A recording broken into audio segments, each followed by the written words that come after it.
Mesdames et messieurs, bonsoir. Merci de votre fidélité sans cesse renouvelée à Chérif la télévision. Bienvenue dans ce rendez-vous quotidien de l'information en direct sur Chérif la télévision. Nous vous l'annoncions en titre. Les responsables du Parti pour l'action civique et patriotique PACP ont reçu lundi dans l'après-midi le ministre de la refondation de l'État chargé des relations avec les institutions, M. Ibrahim Ikassa Maïga, au siège du dit parti 6 à Kalabankoura. La rencontre a enregistré la présence des militants régionaux et des responsables du PACP, notamment le président Nyakoro Iyes Samake. Le point avec Fatoumata Kane et Baba Keïta. Les ministres en charge de la refondation de l'État, Ibrahim Ikassa Maïga et sa délégation, ont été chaleureusement accueillis par les membres et responsables du Parti pour l'action civique et patriotique.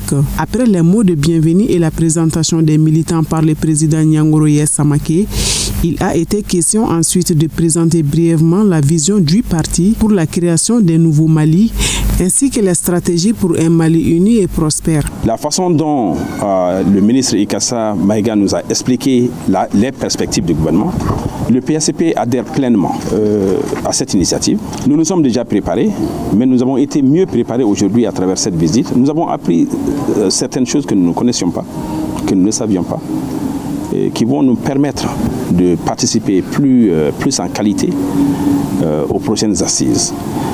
Les explications ont été nettes, la vision est claire, que nous ne pouvons plus continuer à faire les choses comme avant. Le peuple malien entend exiger des résultats aux dirigeants.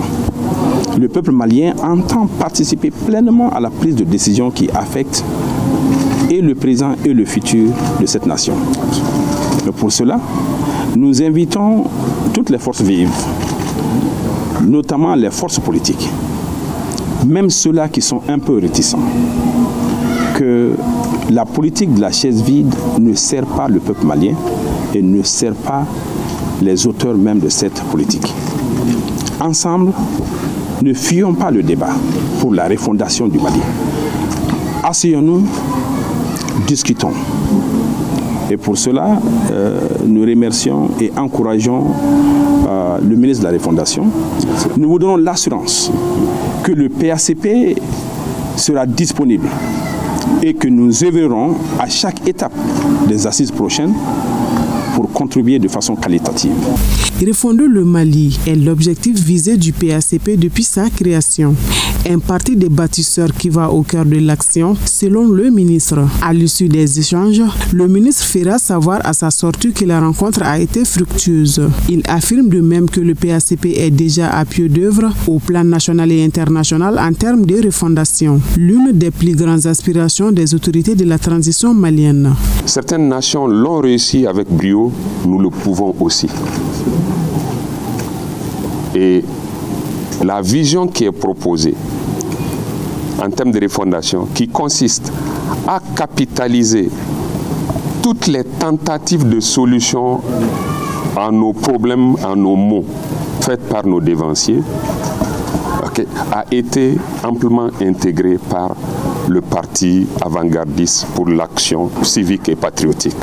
Oui, ça a été fait et je pense que cette vision pour un Mali nouveau a été largement partagée par le PACP. Et nous leur avons expliqué ce que nous, au niveau du département de la refondation, sous la fêlure justement du Premier ministre et du président de la transition, ce que nous avons fait jusque-là et le reste des actions que le panel de hautes personnalités et la Commission nationale d'organisation vont entreprendre auprès de toutes les forces politiques, sociales, syndicales et autres. Et le PACP est déjà prêt à les accueillir et à donner sa contribution. Force est de reconnaître que la construction de ce beau pays demande l'implication de tout un chacun. La visite a été sanctionnée par des photos des familles.